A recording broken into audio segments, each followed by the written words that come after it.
1 Tessalonicenses, capítulo 5. Irmãos, relativamente aos tempos e às épocas, não há necessidade de que eu vos escreva, pois vós mesmos estáis inteirados com precisão de que o dia do Senhor vem como ladrão de noite. Quando andarem dizendo paz e segurança, eis que lhes sobrevirá repentina destruição, como vêm as dores de parto, a que está para dar à luz, e de nenhum modo escaparão. Vamos orar? Senhor, nós agradecemos, ó Pai, pela palavra do Senhor, que temos recebido semana após semana, Senhor, nesse lugar, nesse momento. Obrigado, Pai, porque o Senhor nunca tem nos faltado da Tua palavra, Senhor. Senhor, em nome de Jesus, nós pedimos que ela, nessa noite, venha ao nosso coração com vida, nos edificando, nos instruindo, Senhor, nos caminhos do Senhor, nos passos do Senhor. Senhor, fala conosco, mais uma vez nós pedimos, em nome de Jesus. Amém. Bom, irmãos, hoje a reflexão vai ser um pouco mais abreviada. Aqui no final nós vamos ter a mesa do Senhor. E Deus colocou um assunto aqui no meu coração. Provavelmente vocês todos aqui já estão bem instruídos disso, mas com certeza vale a pena a gente retomar algumas coisas aqui interessantes. Nessas duas cartas, Paulo escreveu duas cartas à igreja de Tessalonicenses. Nas duas cartas, a gente encontra algumas revelações referentes ao dia do Senhor. Paulo estava falando, se referindo ao nosso encontro com Jesus e à volta de Jesus, que ele trata em dois momentos, o nosso encontro e a volta de Cristo. Nessas revelações, nós encontramos orientações específicas para nós, o povo de Deus, para a igreja, para aqueles que aguardam esse dia, o dia do Senhor. Provavelmente, então, como eu falei para vocês, o que nós vamos ver hoje, provavelmente a maioria de vocês já está ciente disso, mas vale a pena, irmãos, porque temos algumas coisas aqui que hoje, se a gente avaliar o nosso tempo, a nossa geração, você vai avaliar o quanto está perto de nós esse dia do Senhor. Então vamos lá, vamos dar uma olhada. Para começar, vamos ler novamente esse texto. 1 Tessalonicenses 5, verso 1 a 3.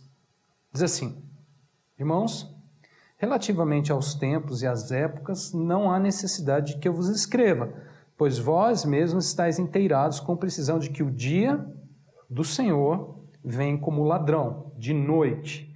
Quando andarem dizendo paz e segurança, eis que lhes sobrevirá repentina destruição, como vêm as dores de parto, a que está para dar à luz, e de nenhum modo escaparão. Bom, aqui nesse texto a gente já vê algumas questões interessantes. Primeira que eu destacaria é em relação aos tempos e à época, que ele fala aqui sobre o dia do Senhor. Repara só, há uma única informação precisa sobre isso nesse texto. Que informação é essa? Ele diz assim: o dia do Senhor vem como ladrão de noite. É interessante, porque ele chama isso de uma informação precisa nesse texto. Ele fala assim: vós estáis inteirados com precisão de que o dia do Senhor vem como ladrão. Faz até uma rima, com precisão como ladrão de noite. O que isso quer dizer? O que essa informação quer dizer? Exatamente. Isso quer dizer, irmãos, que ninguém sabe, na verdade, o dia, a hora, o momento. Esse dia do Senhor, ninguém sabe exatamente quando vai ser. Por quê? Porque ele vem, de uma maneira surpresa. Vem como um ladrão de noite. Ninguém está esperando, ninguém aguarda, ninguém sabe a hora exata. Que se eu soubesse, nós nos prepararíamos, estaríamos bem preparados para o ladrão chegar e a gente pegar ele. Mas a gente não sabe. Quando aparece, isso sempre pega a gente de surpresa. Então, irmãos, olha só, isso é a única informação precisa que nós temos sobre o dia do Senhor em relação ao quê? Aos tempos e à época. Nós estamos falando aqui da data, do momento que isso vai acontecer. Quando que o dia do Senhor vai acontecer? Olha, a única coisa que nós temos precisa é que vai vir como o ladrão de noite. No momento mais escuro, na hora mais escura, mais tarde. Bom, olha só, Paulo completa dizendo assim no verso 3. Quando andarem dizendo paz e segurança, pega essa informação e guarde isso aqui. Quando andarem dizendo paz e segurança, eis que lhes sobrevirá repentina destruição, como vêm as dores de parto a que está para dar à luz, e de nenhum modo escaparão. Aqui tem um detalhe interessante, não sei se você já pensou sobre isso. Note, Paulo diz assim, quando andarem dizendo paz e segurança, então vai sobrevir repentina destruição, né? Como que vem as dores de parto para aquela que está para dar à luz. No tempo do dia do Senhor, irmãos, as pessoas, diz aí a palavra, andarão dizendo paz e segurança. Eu pergunto para vocês, o que isso significa? Será que vai haver paz e segurança?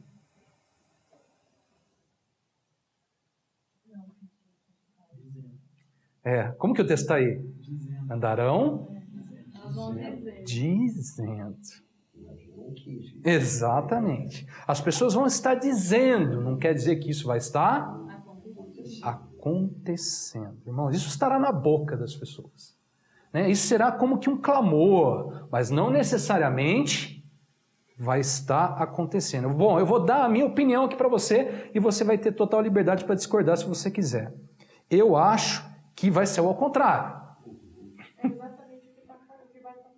Exatamente. O que significa então esse andarão dizendo paz e segurança? Irmãos, eu vejo aqui o seguinte.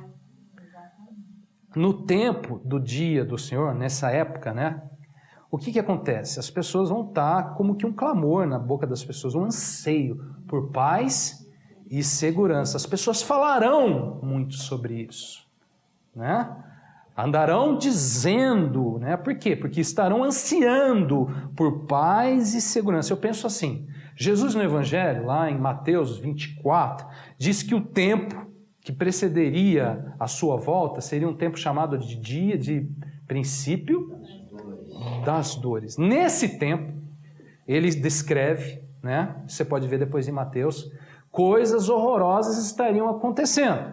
Estão lembrados disso? Guerra, rumores de guerra, nação contra nação, reino contra reino, fomes, terremotos, epidemias, seríamos atribulados, mortos, odiados por todas as nações e um monte de outras coisas.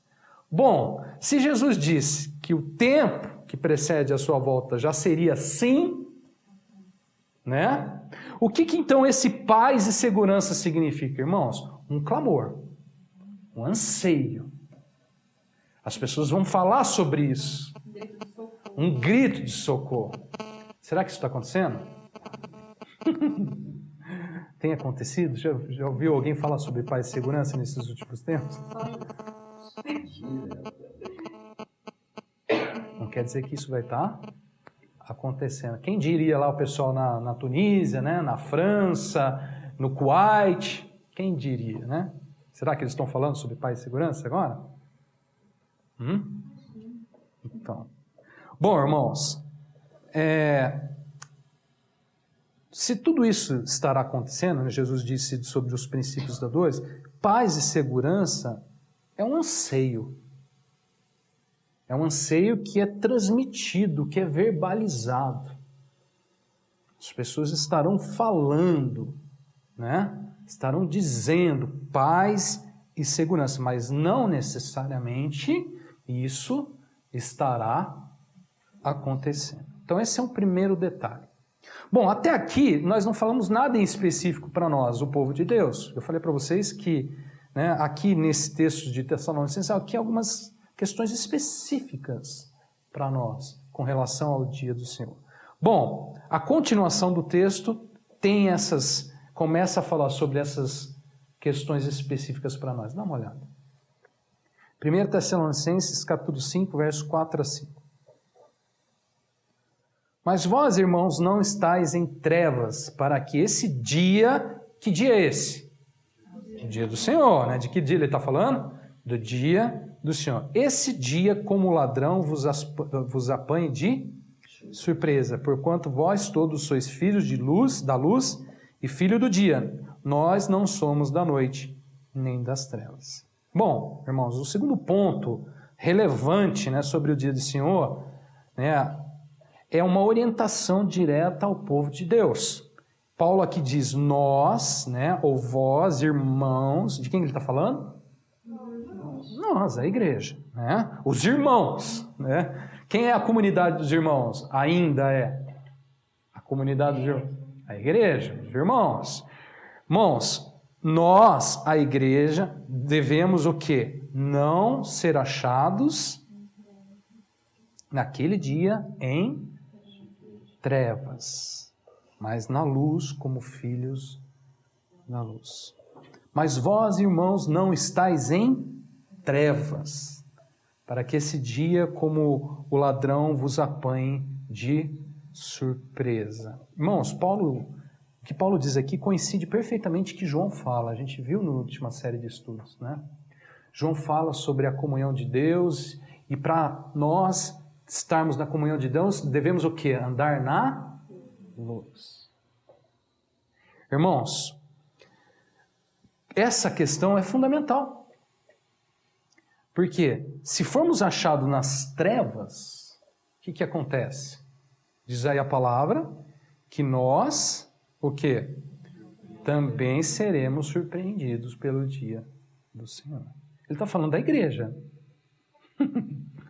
Né? Vós, irmãos, não estáis aonde?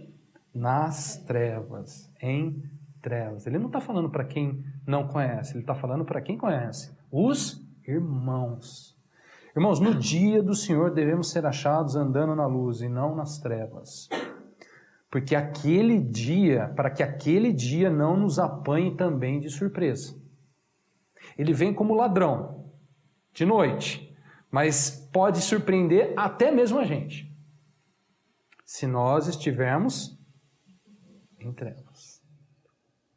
O dia do Senhor, irmãos, vem como ladrão, e esse dia pode também nos pegar de surpresa. Bom, Paulo fala, não estáis em trevas, porque esse dia, para que esse dia como ladrão vos apanhe de surpresa. Porquanto vós todos sois filhos da luz, e filhos do dia. Não somos da noite e nem das trevas. Eu gosto dessa declaração. Sois filhos da luz e do dia. Não sois da noite e nem das trevas. Bonita, né? Hã? Porque ele é luz. Porque nele não há trevas alguma. Ele é luz. Ele é amor. Ele é luz. É a essência. O céu vai ter luz, com certeza, porque ele é luz. Quando a gente olha para Apocalipse, a gente vê que não vai precisar nem de sol, porque ele é a luz. Irmãos, nós somos filhos da luz e do dia. Olha que interessante. Né? Muito cristão precisava ouvir isso hoje, né? Não da noite, do dia, né? Não da noite, sai da noite, né? Mas do dia, filhos do dia, não da noite. É legal, não é? Tem que falar para muitos cristãos, irmão, você não é filho da noite, você é filho do dia, da luz. Amém, irmãos? Bom, isso aqui, ó, está diretamente falando com o povo de Deus, mas tem mais, ó, presta atenção. Paulo vai dizer assim agora no verso 6 e 7. Assim, pois, não durmamos como os demais. Pelo contrário, vigiemos e sejamos sóbrios. Os que dormem, dormem de noite. E os que se embriagam, é de noite que se embriagam. Que interessante, né? Por que será que está aí, né, isso?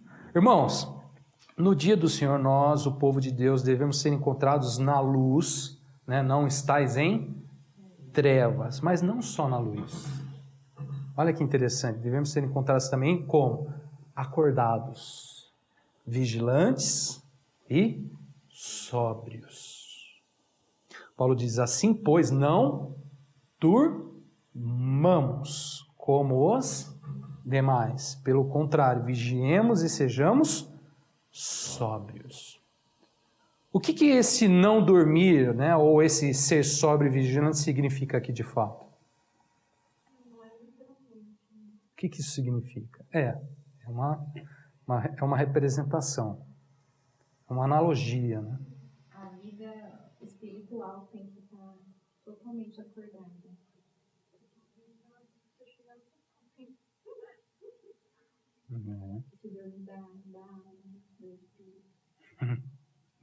Bom, olha só que interessante.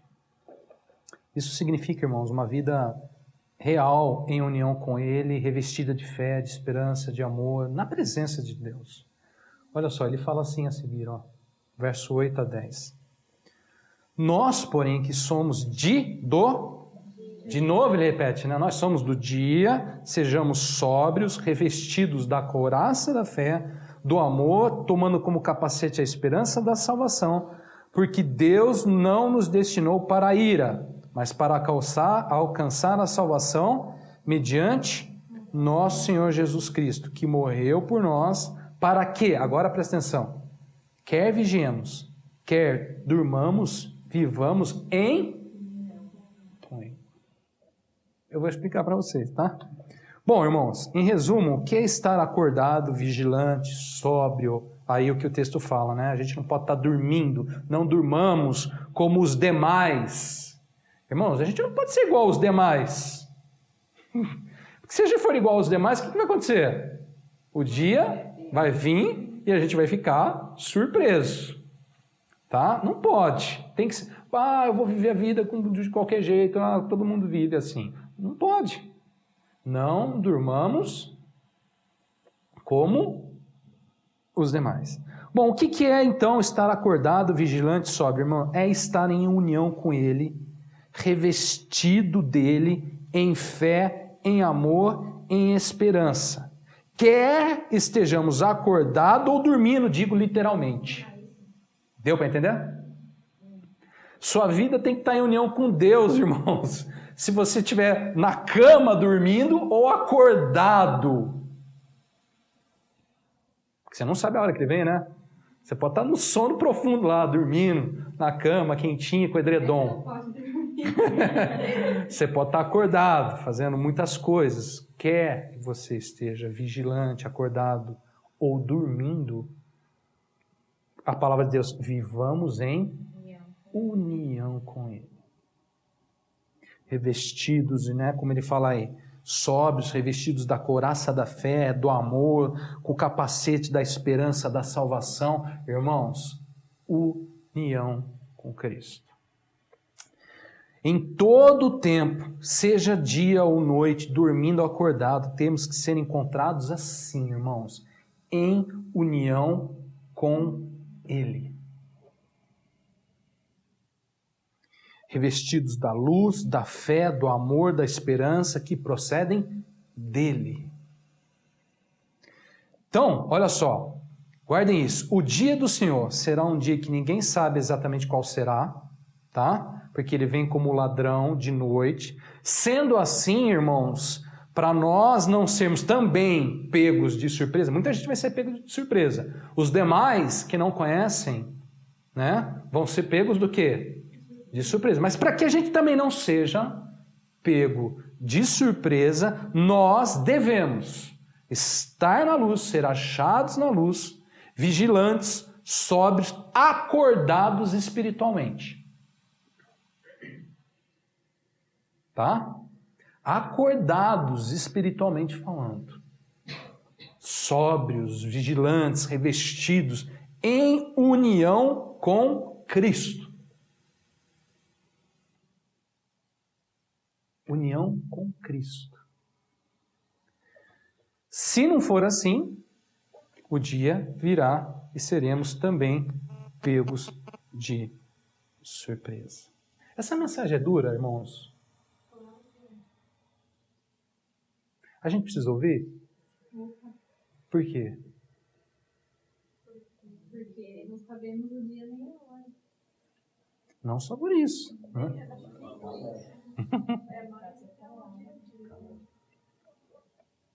Bom, para finalizar, olha só que interessante. Há um texto aqui, né, esse Tessalonicenses capítulo 5, verso 23 e 24, que talvez, né, resume tudo isso de uma forma muito interessante. Olha só. Paulo diz assim: O mesmo Deus da paz vos santifique em tudo. Vosso espírito, alma, corpo sejam conservados íntegros, irrepreensíveis na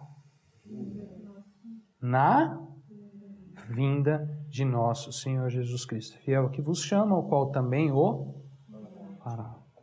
Bom, esse texto, na minha opinião, resume e deixa claro para nós como nós devemos ser achados, irmãos, no dia do Senhor. Provavelmente essa é a maior e mais importante orientação para o povo de Deus sobre o dia do Senhor. A gente pode não saber muitos detalhes sobre o dia do Senhor. Puxa, como que vai ser? Vai o anticristo? Não sei, muitos detalhes, pode até ficar para nós assim, sem saber, sem conhecimento. Mas essa orientação aqui tem que estar muito clara para nós. Isso tem que ser muito claro, tem que ser patente aos nossos olhos. Por quê, irmãos? Porque é assim que o Senhor quer nos encontrar. Na vinda de nosso Senhor Jesus Cristo, irmãos, devemos ser encontrados como? Diz aí a palavra, santificados por Deus aonde? Em tudo. Em tudo. O que esse tudo significa? O que ele fala aí? O que é o tudo aí? Espírito, alma, corpo sejam conservados íntegros e irrepreensíveis na vinda de nosso Senhor Jesus Cristo. O mesmo Deus da paz vos santifique em tudo, e o vosso espírito, alma e corpo sejam conservados íntegros e irrepreensíveis na vinda de nosso Senhor Jesus Cristo. Bom, eu quero dizer o seguinte para vocês, irmãos, sabe como nós temos que estar quando o Senhor chegar, a vinda do Senhor? Tocados, transformados por Deus em tudo.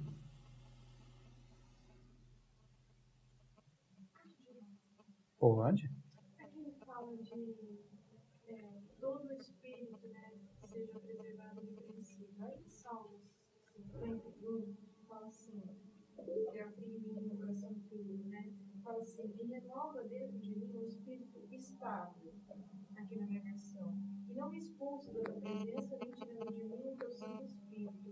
O que significa esse irrepreensível, espírito irrepreensível e estável? Porque o Espírito Santo ele se entristece, na palavra, mas como assim? Ele já não é estável?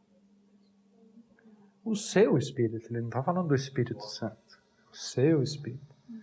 Você é a constituição do ser humano diante de assim, na ótica da Bíblia, da palavra de Deus. Se você perguntar isso para um psicólogo, talvez seja completamente diferente. E tem muito cristão se guiando por psicólogo. Não é o Espírito Santo? Não, mas deixa eu falar. O homem é composto aos olhos da Bíblia por corpo, alma e espírito. Então o homem tem um espírito, o espírito do homem, dado por Deus, mas o homem é constituído aos olhos da Bíblia, tá? Com corpo, alma e espírito. O que acontece? Quando o homem se converte, o seu espírito recebe o Espírito de Deus. Você recebe o Espírito Santo, e você tem em si o seu Espírito Santo. E o seu espírito vai sendo santificado, vai sendo tocado, transformado pelo Espírito Santo.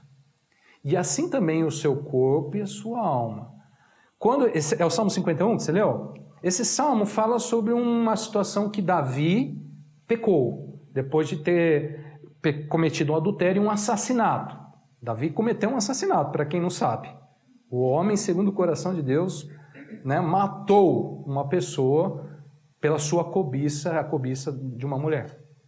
Quando esse homem é repreendido por Deus na pessoa de um profeta, ele se quebranta. Só que ele vai colher as consequências do seu pecado. E uma das consequências que ele vê é a sua comunhão e o seu espírito sendo afetado na comunhão com Deus. Esse salmo fala sobre restauração, do que? Depois da queda do pecado. Esse salmo fala sobre ele buscar novamente uma situação que ele tinha anteriormente da queda. Antes de ter caído em pecado, ele começa a clamar e ansiar para a restauração dessa sua situação. A comunhão com Deus é abalada pela queda dele. Entendeu? O seu espírito, na comunhão com Deus, sofre as consequências do seu pecado. Irmãos, o pecado afeta nós em que área? Em tudo. Alma, corpo e espírito. Os que se embriagam, acordam no outro dia com o quê? Com dor de cabeça. É ou não é? Dor de cabeça, pesada a cabeça com dor mesmo do hangover, né? Da embriaguez. Irmãos, o pecado, ele nos afeta. E nos afeta de uma maneira completa. Corpo, alma e espírito. A alma, você se sente, fica magoado, né? Você se sente pesado, culpado, né? Você sente o peso da culpa. O pecado nos afeta de maneira geral. Corpo, alma e espírito. Agora você tem que pegar isso e jogar isso para o outro lado da moeda. A santificação também tem que nos afetar de maneira completa. Corpo, alma, espírito. Bom, o corpo. O que eu fazia no pecado em relação ao meu corpo? Eu não devo fazer mais. A alma. Eu tenho que ter a alma sendo cuidada, alimentada, regada pelo Espírito do Senhor. E o Espírito da mesma forma. Há algumas pessoas, alguns irmãos que creem que começa assim, pelo Espírito, alma e corpo. Eu não sei se tem essa ordem. O que eu sei é que corpo, alma e espírito devem ser santificados, separados, tocados, nutridos, visitados. Você pode usar o verbo que você quiser aí. Por Deus. E assim tem que ser. Assim temos que ser encontrados. O nosso coração, a nossa alma, o nosso espírito, o nosso corpo. Tem que estar onde, irmãos? Em união com Ele.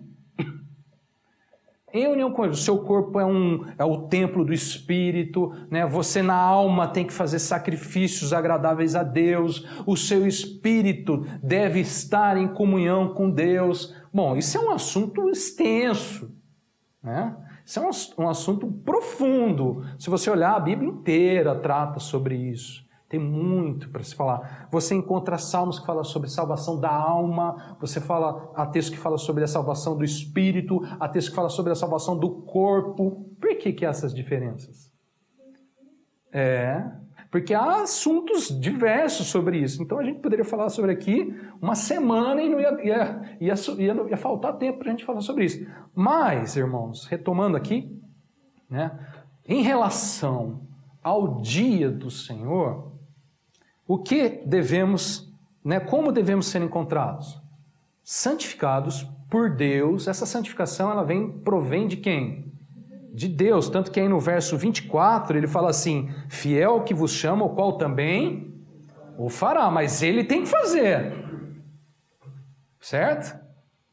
Ele faz, é ele quem faz. Mas ele tem que fazer, tem que ter sido feito isso quando ele chegar. Deu para entender? Quando ele voltar, irmãos, ele tem que já ter feito isso. Tem que ter acontecido isso. A santificação de Deus no nosso corpo, alma, em tudo. Em tudo. Resume assim. Em tudo, o vosso espírito, alma e corpo sejam conservados, íntegros, de maneira inteira, irrepreensíveis na vinda de nosso Senhor Jesus Cristo. Essa matéria aqui é chamada pelos teólogos de santificação total, né? A santificação inteira, né? Plena. Santificação plena. Um assunto que a gente pouco fala hoje. Deveria falar mais. Né? Porque é uma matéria bíblica, é da Bíblia. A gente devia estar tratando sobre isso mais e mais e mais e mais. Bom, irmãos, em tudo Deus santifique a sua vida, corpo, alma e espírito. Para quê? Para que você seja encontrado conservado. Você sabe quando uma coisa é conservada? Sabe o que é ser conservado? Né? Ela mantém as suas qualidades. Se você pega um alimento, né, e bota na geladeira, o que você está fazendo? Deus tem que botar a gente na geladeira santa, né, da santidade. Né? Deus tem que botar a gente na santificação, é a geladeira de Deus. Né? Corpo e alma e espírito tem que ser mantidos o quê? Conservados. Os nutrientes estão lá, o gosto está lá, está boa para ser comido, está bom para ser servido. Entendeu, irmãos? Tem que estar lá, conservados, íntegros. Né? Deus não quer também chegar lá, tem um pedaço conservado e outro não. E um pro outro. Né? Por quê, irmãos? Porque Deus não aceita metade da gente. Ah, eu dou isso, isso eu não dou. Eu faço isso com Deus, isso eu não faço. Eu sou assim com Deus, assim eu não sou. O íntegro está aí para falar que a gente tem que ser por inteiro. Em tudo mesmo. A gente fala muito, a gente gosta muito de falar assim, eu dei minha vida para Deus. Só que a gente não sabe nem o que significa isso muitas vezes. A gente fala isso, gosta de falar isso, assim, quando eu entreguei minha vida para Deus. E às vezes eu falo assim, entregou mesmo? Sabe o que tá falando? Sabe nada! Sabe nada! Sabe nada, garoto! Não, mas é verdade, irmãos. A gente fala muitas vezes, mas não sabe o que está falando.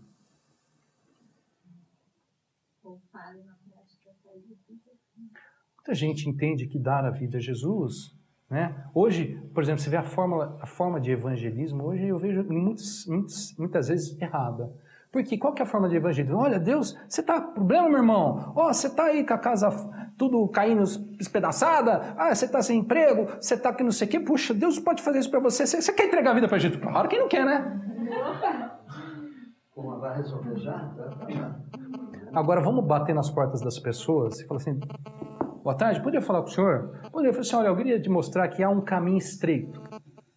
Porque o caminho espaçoso leva para a perdição. O caminho estreito leva para a vida. Nesse caminho estreito você vai ter que tomar a cruz. Negar a si mesmo. Dia após dia. Seguir a Cristo. Renunciar ao mundo. Renunciar a si mesmo. Não amar mais sua vida. Não amar mais a si mesmo. Amar mais a Deus acima de todas as coisas. Quer entregar sua vida para Jesus? Eu vou também pensar. Bom, essa não é a mensagem do Evangelho. Mas quando a gente passa lá na vida das pessoas para falar a mensagem do Evangelho, não é essa. Não é? Falou, irmão, você tem que se arrepender do pecado, você tem que abandonar o pecado, abandonar o mundo, abandonar a si mesmo. O que é abandonar a si mesmo? Botar o seu eu na cruz. Toma a sua cruz e me siga. Negue-se a si, ou eu lá. Irmãos, quando a gente fala sobre santificação, Deus vos santifica em tudo, a gente tem que estar lá.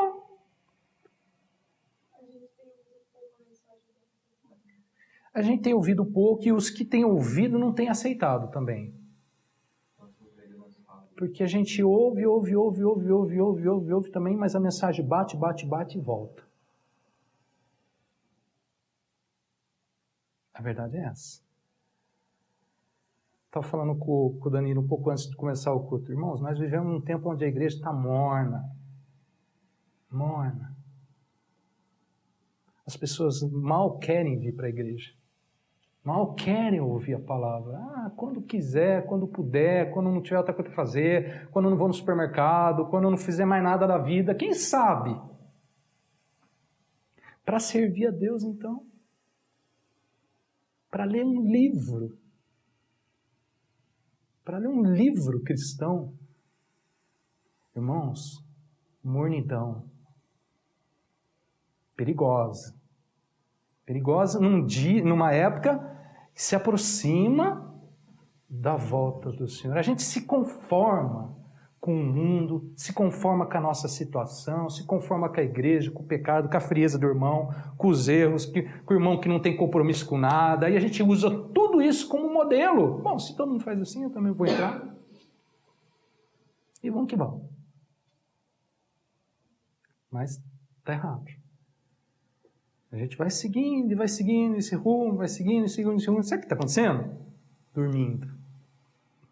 As virgens, né? As 10 virgens. É interessante aquela parábola, porque ela é um texto paralelo com esse texto aqui. Que esse texto aqui fala, não estejais dormindo como os demais. E aí aquele texto fala sobre 10 virgens. 5, as 10 estavam o quê? Tudo dormindo, mas umas lá ainda tinha o quê? As lâmpadas acesas. Eram prudentes. Ainda pelo menos estava com a lâmpada acesa. Quando ele chegou, tinha luz para ir em direção a ele. As outras ficaram, o que eu vou fazer? E já não é mais tempo. Pronto, fechou a parte, tchau. Não foi? Assim? O Senhor tem misericórdia. Perguntei para vocês por que a gente precisa ouvir essa mensagem. Porque a gente precisa ouvir essa mensagem. Porque a gente precisa ouvir essa mensagem. Amém? Bom, vamos finalizar esse tempo, sabe onde? Na mesa do Senhor. E depois orando. Pedir para os irmãos, quem puder servir.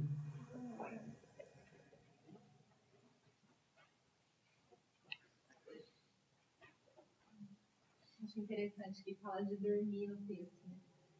Pra gente acordar. Claro que ele está falando espiritualmente, irmão. Mas, Né? mas para nós fica mais fácil de entender. Uhum. Obrigado.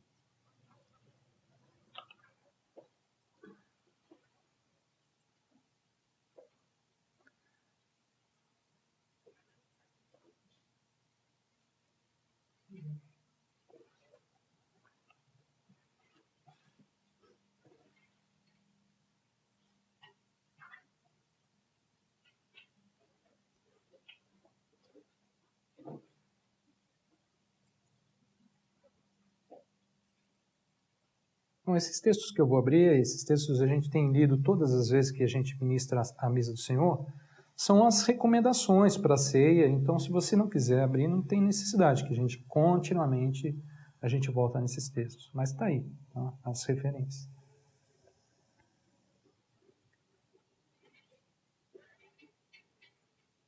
Esse texto de 1 Coríntios 11, verso 26, ele traz as recomendações para esse momento.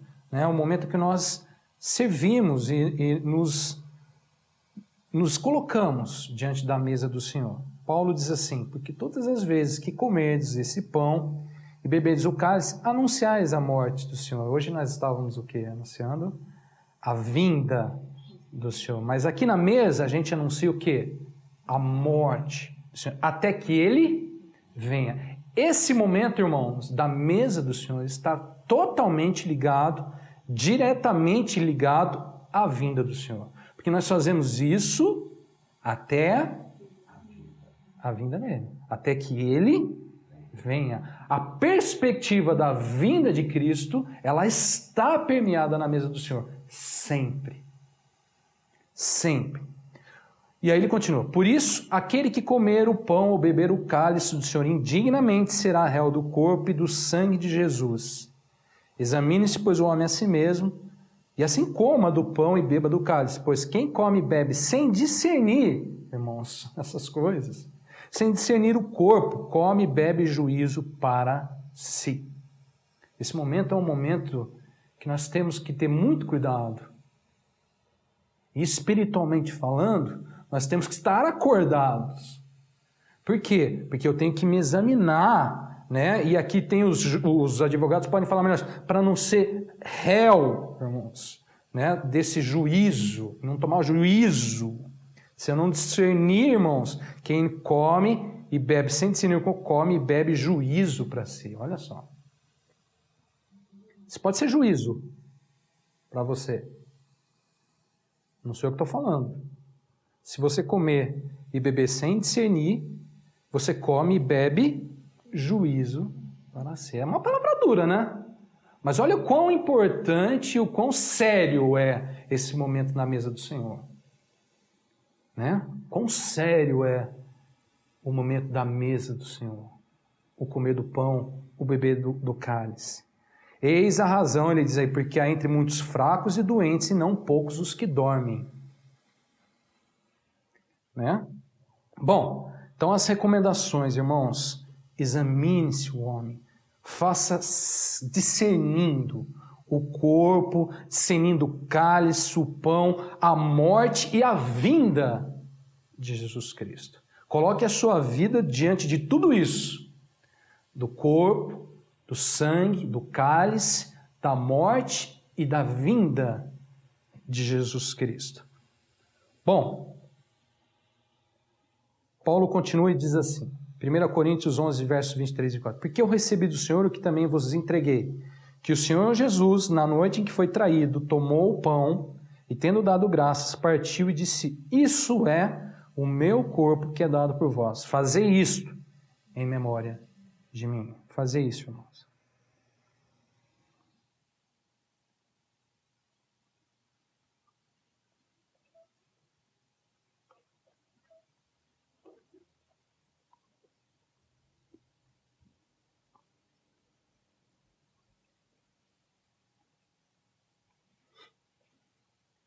Por semelhante modo, depois de haver ceado, tomou também o cálice, dizendo, esse cálice é a nova aliança no meu sangue. Fazei isso todas as vezes que o beberdes em memória de mim.